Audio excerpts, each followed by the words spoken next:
कार्तिकेयमहाभागं मयूरोपरि संस्थितं तप्तकाञ्चनवर्णाभं शक्तिहस्तं वरप्रदं द्विभुजं शत्रुहन्ता च नानालङ्कारभूषितं प्रसन्नवदनं देवं कुमारं पुत्रदायकम् कार्तिकेयमहाभागं मयूरोपरि संस्थितं तप्तकाञ्चनवर्णाभं शक्तिहस्तं वरप्रदं द्विभुजं शत्रुहन्ता च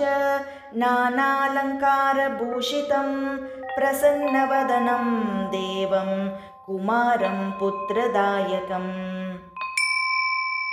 कार्तिकेयमहाभागं मयूरोपरि संस्थितं तप्तकाञ्चनवर्णाभं शक्तिहस्तं वरप्रदं द्विभुजं शत्रुहन्ता च नानालङ्कारभूषितं प्रसन्नवदनं देवं कुमारं पुत्रदायकम्